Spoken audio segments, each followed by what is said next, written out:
DeepSeek trained its reasoning models with an algorithm that throws away half of PPO, no value model, no critic, just sampled answers grading each other. Sounds too cheap to work. Why it works and where it quietly breaks is today's thread. Let's start. Let's start at the heart of it.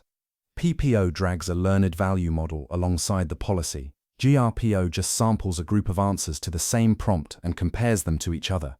Why is that a valid substitute for a critic?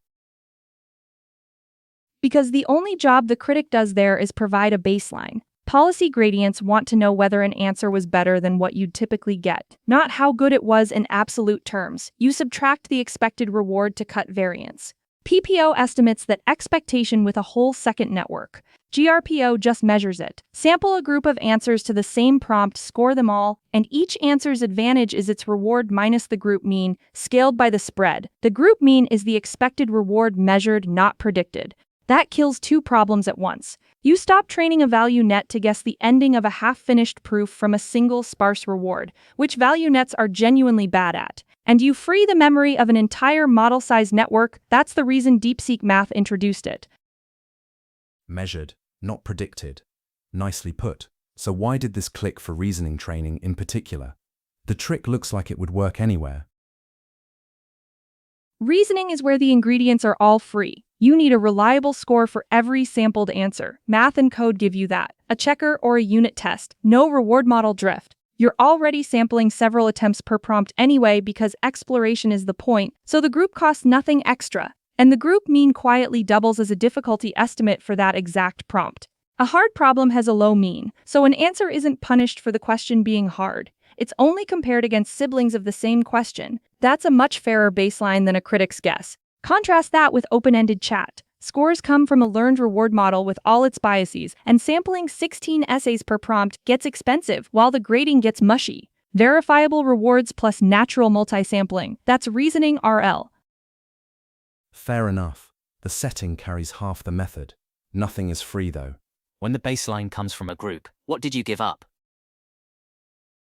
The degenerate groups. If every answer in the group is right or everyone is wrong, all the rewards match, every advantage is zero, and the gradient vanishes. You paid for 16 generations and learned nothing. And that happens exactly at the ends, prompts the model has mastered and prompts it can't touch yet. So the data curriculum becomes load-bearing. You want prompts near the model's current edge, and teams actively filter out the saturated ones. Group size is a real knob too. Small groups make a noisy baseline, large groups burn samples. And one thing you keep for better or worse, the grader. Group relative only re-ranks the scores it's handed. If the checker is sloppy, GRPO will optimize the sloppiness just as efficiently. Hold that last thought about the grader. Here's the run.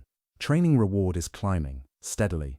But the answers are getting terser, and on a fresh test set, more of them are wrong. What's your read? Reward up, truth down. The gap itself is the diagnosis. My first suspect is the grader being gamed. Verifiable is only as verifiable as the answer extraction. If the checker just pattern matches a final boxed answer, the model learns to skip the reasoning and emit a confident guess in the right format. Terse and wrong is exactly what that looks like, and measured reward keeps rising while real accuracy falls. My second suspect is the optimization itself. Some GRPO implementations average the loss per token in a way that quietly favors short answers, a known length bias, and RL sharpens the distribution. Pass at 1 improves while pass at 8 stalls or drops, because the model is rebetting on what it already knew rather than learning. So before any curve, I'd read 20 transcripts. The exploit is usually visible by eye. Transcripts first. I'll remember that one. Last one.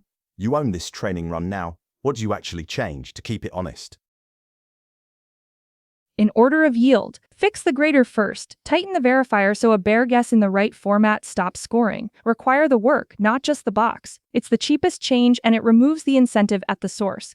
Second, make the dashboard honest. A held-out set the training loop never touches, scored by a stricter checker with pass at 1 and pass at 8 both tracked. The moment training reward and held-out accuracy diverge, I trust the held-out number and stop. Third, fix the length math. Reweight the loss so short and long answers count evenly. That correction is published and cheap. And keep some pressure against collapse. Watch entropy. Keep the KL leash on and early stop on held-out pass rate, never on the reward curve. Training reward is the optimizer's scoreboard, not the product's. So pulling the thread together, GRPO swaps a learned value model for a measured one.